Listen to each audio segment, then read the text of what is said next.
आपल्या सर्वांचं स्वागत आहे। आपण पाहतो की नवी आंतरराष्ट्रीय विमानतळाचं उद्घाटन झालेलं आहे। फक्त उद्घाटन झालं, अजून विमान उड्डाण झालेलं नाही। तो डिसेंबरमध्ये होणार आहे। पण तत्पूर्वी एक नोकर भरती व्हायला पाहिजे ती पद्धत सुरू केलेली आहे आणि 80% स्थानिकांना प्राधान्य दिलं पाहिजे असा GR सुद्धा आहे। परंतु या ठिकाणी तशा पद्धतीने काही दिसत नाही। खाजगी संस्था प्रशिक्षण केंद्र सुरू केलेले आहेत। या संदर्भात मनसेने आवाज उठवलाय। मनसेचे प्रवक्ते आणि मुंबई जिल्हा अध्यक्ष सन्माननीय या ठिकाणी उपस्थित आहेत। सर, काय सांगाल तुम्ही आज या ठिकाणी पत्रकार परिषदेत? नाही, आम्ही खरं म्हणजे माहितीच्या अधिकारात सिडकोने अत्यंत धक्कादायक माहिती आम्हाला दिलेली आहे। आम्ही जे काही 2-4 प्रामुख्याने प्रश्न विचारले होते त्याच्यामध्ये स्थानिक आणि मराठी भाषिक किती तरुणांना आपण रोजगार दिलाय, स्थानिक आणि मराठी भाषिकांना या नवी मुंबई एअरपोर्टमध्ये रोजगारासंदर्भात कुठलं धोरण, कुठली पॉलिसी सिडकोने ठरवलेली आहे का? मात्र या सगळ्या प्रश्नांची उत्तरं सद्यस्थितीत माहिती उपलब्ध नाही अशी अत्यंत धक्कादायक माहिती सिडकोने दिली। याचा अर्थ जे काही 4 टर्मिनल होणार आहे आणि प्रत्येक टर्मिनलमध्ये आता फक्त टर्मिनल 1चं काम सुरू झालंय, त्याची रोजगार भरती सुरू होईल। आता 1 लाख रोजगार जो काही तरुणांना मिळणार आहे त्याच्यामध्ये मोठ्या प्रमाणात भरणा हा स्थानिक आणि मराठी मुलांचा नसणार आहे। हीच गोष्ट सिडको लिहून देते की काय असा आमचा स्पष्ट आरोप आहे। 80% मराठी मुलांना, स्थानिक मुलांना घ्या असं राज्य सरकारचं परिपत्रक सांगतं, मात्र त्याला सुद्धा धुडकावून लावत मराठी मुलांना न घेण्याचं धाडस बहुधा सिडको आणि एअरपोर्ट ऑथॉरिटी करते का असा आमचा आरोप आहे। आज आम्ही पत्रकार परिषदेतून ही माहिती दिली। पुढच्या काही दिवसात रोजगार विभाग असेल, उद्योग विभाग असेल, सिडको आणि एअरपोर्ट ऑथॉरिटी यांना आम्ही स्पष्ट निवेदन देणार आहोत।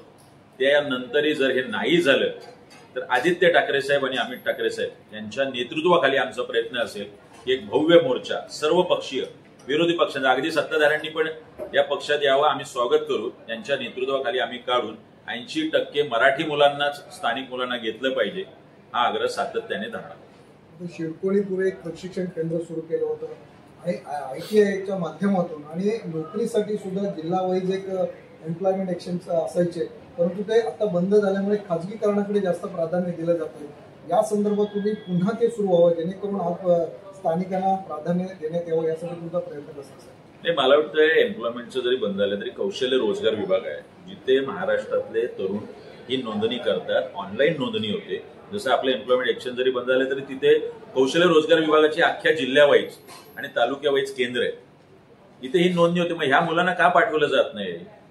मुळातच कुठलाही सूक्ष्म लघु मध्यम उद्योग असेल याला बंधनकारक आहे की तुम्ही कौशल्य रोजगार विभागाकडे तुमचं रजिस्ट्रेशन केलं पाहिजे आणि तिथे 80% मराठी तरुण आहेत की नाही याचं सहसंचालक उद्योग विभाग प्रत्येक जिल्ह्यातला येणे जाऊन तपासणी केली पाहिजे। मात्र हे दोनही विभाग काम करत नाही। कौशल्य रोजगार विभाग आता अगदी मंगलप्रभात लोढांचा आहे, त्यामुळे त्यांच्याकडून अपेक्षाच नाहीये की मराठी तरुणांचं भरती होईल। मात्र उद्योग विभाग हे शिवसेनेतून आलेले, आता शिंदे सेनेत असलेले उदय सामंत यांच्याकडे, त्यांच्याकडून तरी किमान अपेक्षा आहे। 5-10 वर्षापूर्वी जर सिडकोला ही माहिती होती की आपण इथे 2800 एकरवरती जमीन संपादित करून एअरपोर्ट उभं करणार आहात, तर मग तुम्ही हे धोरण का नाही ठरवलं गेल्या 5-10 वर्षात की एखादं ट्रेनिंग इन्स्टिट्यूट उभी करून इथल्या स्थानिक मुलांना, इथल्या मराठी भाषिक मुलांना याचं एक कोर्सचं एक प्रशिक्षण देऊन ती प्रशिक्षित मुलं ह्या एअरपोर्टवरती लागतील। मात्र जाणीवपूर्वक ही स्थानिक आणि मराठी पोरं लागू नये, मराठी मुलं लागू नये असं धोरण सिडकोचं दिसतंय। त्यामुळेच मोर्चा काढून पुढच्या काही दिवसांमध्ये 80%च मुलांची भरती होईल याचा विश्वास आम्हाला आहे। या ठिकाणी आता मंगलप्रभात लोढांचं तुम्ही नाव घेतलं, 2 दिवसापूर्वीच या ठिकाणी ऐरोलीमध्ये एक स्वयंरोजगार मेळावा आयोजित करण्यात आलेला। याला 2 मंत्री, वनमंत्री आणि कौशल्य विभागाचे मंत्री या ठिकाणी उपस्थित होते।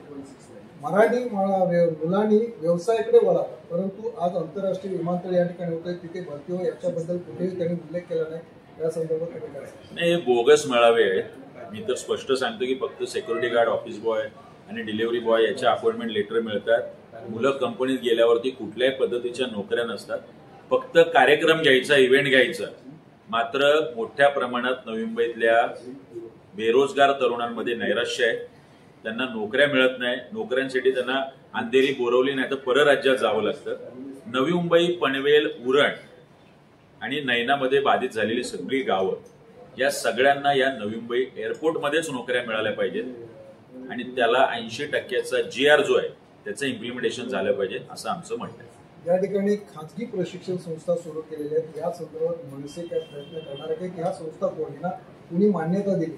आपण इथली संस्था स्थापन करताना या ठिकाणी शासकीय मान्यता लागते, केंद्राची लागते, राज्याची लागते, पण असं ते कुठेही दिसत नाही. कुठेतरी डी.वाय. पाटील यांचं नाव घ्यायचं आणि प्रशिक्षण केंद्र सुरू करायचे, या संदर्भात मनसे काय आवाज उठवणार आहे? मी आत्ताच पत्रकार परिषद तुम्हाला दाखवून दिलंय. लखनौची एक इन्स्टिट्यूट आहे गोल्ड विंग्स, ज्याच्या सर्व एक कोणीतरी लेडी गुप्ता म्हणून आहेत. 2 वर्षापूर्वी त्या नवी मुंबईत येतात. वाशीमध्ये एक एव्हिएशनच्या संदर्भात एक इन्स्टिट्यूट सुरू करतात.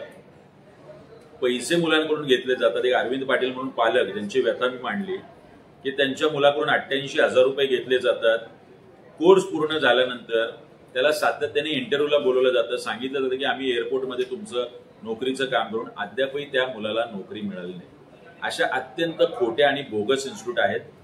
माझं सिडको, एअरपोर्ट ऑथॉरिटी आणि पोलिसांना सांगणं आहे की या इन्स्टिट्यूटवर आपण बडगा उभारा, अन्यथा महाराष्ट्र नवनिर्माण सेनेने कायदा हातात घेतला त्याची संपूर्णतः जबाबदारी ही एअरपोर्ट ऑथॉरिटी, सिडको आणि पोलिसांची असेल. या ठिकाणी तुम्ही पाहिलं असेल की ज्या काही खाजगी प्रशिक्षण संस्था या एक तर बंद झाल्या पाहिजेत, आणि या जर बंद झाल्या नाहीत तर शेवटी मनसेला एक पाऊल पुढे टाकून एक त्यांच्या विरोधात आंदोलन छेडलं जाईल असं या ठिकाणी सांगण्यात आलं. प्रबोधन दिशामध्ये होता तरी सुरू होऊ शकतो. ब्युरो रिपोर्ट, प्रबोधन दिशा नंबी. पुढील बातमीसाठी अपडेट राहा. प्रबोधन दिशा यूट्यूब चॅनलला सबस्क्राईब करा, बेल आयकॉन दाबा.